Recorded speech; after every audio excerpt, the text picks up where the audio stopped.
नमस्कार साथियों, स्वागत है आप सभी का पीके एडवांस साइको यूट्यूब चैनल पर। दोस्तों, चर्चा आज एक महत्वपूर्ण मुद्दे की हम करेंगे। केबीएस नॉर्मलाइजेशन की बात हम आज करेंगे और इससे संबंधित जो आज लेटर केबीएस के द्वारा डाला गया है, जो सूचना जो प्रेषित की गई है, उसको अच्छे से समझने का प्रयास करेंगे। लगातार इस चैनल पर हम आपको केबीएस, सीटेट, DSSB, अन्य सेंट्रल से संबंधित और जो राज्य स्तर की जो भी शिक्षक भर्ती हैं उन सभी के लिए इस चैनल पर आपको समय समय पर सूचनाएं प्रेषित करते हैं और साथ ही साथ में पेडागोजी और साइकोलॉजी का जो अध्यापन कार्य है वो भी इस चैनल पर कराया जाता है। दोस्तों, केबीएस 2023 काफ़ी समय से यह चल रहा था कि रिजल्ट अब आएगा अब आएगा अब आएगा, लेकिन हम पहले से ही आपसे कहते आ रहे थे कि रिजल्ट अभी नहीं आएगा, उसमें देरी होना है। उसका कारण क्या है कि एक तो आपकी रिवाइज्ड आंसर की आनी है और दूसरा आपको ये आज जो लेटर के माध्यम से आपको पता चल गया होगा सभी को कि नॉर्मलाइजेशन आपका होना है। किन किन पेपर्स में ये नॉर्मलाइजेशन होगा, इन सब की भी चर्चा हम करेंगे। देखिए दोस्तों, नॉर्मलाइजेशन होना एक निश्चित रूप से आप सभी के लिए एक न्याय की बात है। कारण ये है कि अलग अलग शिफ्ट में एग्ज़ाम हुई थी। जो एग्ज़ाम्स हुई थी, किसी का पेपर हार्ड लेवल का आया, किसी का मॉडरेट आया, किसी का ज़्यादा इजी आया। तो विद्यार्थियों के ये शंका थी कि सर कट ऑफ का कैसे हम निर्धारण करेंगे, क्या कम कट ऑफ कम जाएगी या ज़्यादा जाएगी, या किस तरह से इनका निर्धारण किया जाएगा। तो इसी के लिए जो नॉर्मलाइजेशन की प्रक्रिया है वो अपनाई जाती है और निश्चित रूप से आपके एग्ज़ाम में, आपके जो पेपर में है उसमें भी नॉर्मलाइजेशन को किया जाएगा। लेकिन मुख्य बात यह है कि किस पेपर में किया जाएगा। तो ध्यान रखें, उसमें बिल्कुल क्लियर किया हुआ है कि जो आपकी मल्टीपल जो एग्ज़ाम्स हुई थी, मल्टीपल जो पेपर हुए थे, जैसे पीआरटी के जो आपके पेपर हुए थे, जेएसए हुए थे, लाइब्रेरियन का हुआ था, ये सारे पेपर्स में नॉर्मलाइजेशन की बात कही गई है। साथ में पेपर में यह भी बताया है, मैं अभी आपको पीडीएफ इसकी मेरे टेलीग्राम पर सेंड कर दूंगा, आप वहाँ जाकर आप मेरे टेलीग्राम से भी जुड़ सकते हैं, डिस्क्रिप्शन में आपको लिंक मिल जाएगी। जो नॉर्मलाइजेशन होना है वो किस तरीके से होगा, सबसे बड़ा मुद्दा ये है कि कैसे अंकों का निर्धारण किया जाएगा, कैसे कट ऑफ का निर्धारण किया जाएगा, वो मैं आपको बताता हूँ। देखिए दोस्तों, जो नॉर्मलाइजेशन होगा, जो लेटर में जो सूचना दी गई है, जो नोटिस निकाला है, उसमें कहा गया है कि जो नॉर्मलाइजेशन की प्रक्रिया है वो परसेंटाइल के आधार पर होगी। परसेंटाइल के आधार पर कैसे होगी?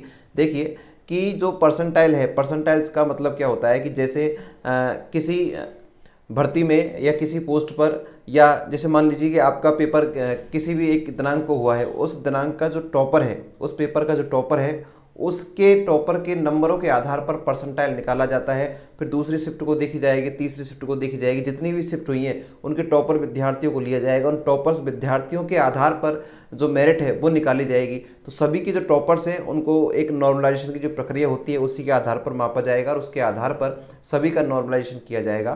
तो एक बड़ा शुभ संकेत है उन विद्यार्थियों के लिए जो विद्यार्थी कहीं ना कहीं अपने आप को असहज महसूस कर रहे थे, अपने आप को ये थोड़ा सा उनको डाउट हो रहा था कि हमारा जो नंबर है उस कट ऑफ में आएगा या नहीं आएगा, हमें बुलाया जाएगा इंटरव्यू के लिए नहीं या नहीं बुलाया जाएगा।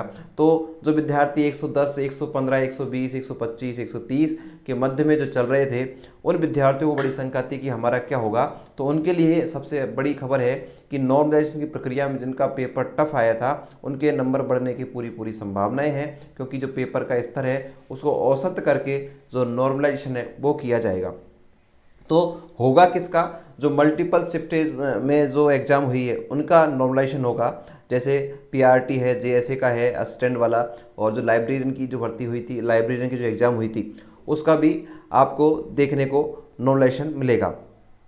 नॉर्मलाइजेशन पर होने पर विद्यार्थियों की कट ऑफ पर क्या प्रभाव पड़ेगा? तो निश्चित रूप से नॉर्मलाइजेशन की प्रक्रिया होने पर जो कट ऑफ है उसमें भी अंतर आपको देखने को मिल सकता है, और मिल सकता नहीं, मिलेगा, क्योंकि कुछ विद्यार्थी ऐसे थे जिनका जो शिफ्ट थी उसमें पेपर थोड़ा सा हार्ड आया था, उनके नंबर कम आए थे, तो विद्यार्थी अपने आप को बाहर मान रहे थे, ये थोड़ा सा कन्फ्यूजन की स्थिति में थे। तो ऐसे विद्यार्थी अब उस जो कंपटीशन है उसमें आ जाएंगे जिनके नंबर पहले 115, 120, 125 बन रहे थे, जिसके 130 ऊपर हैं वो तो है ही है, लेकिन जो 115 से 120, 25, 30, 110 के आसपास हैं उन विद्यार्थियों में भी थोड़ी सी संभावनाएं उनको जागने को मिलेगी।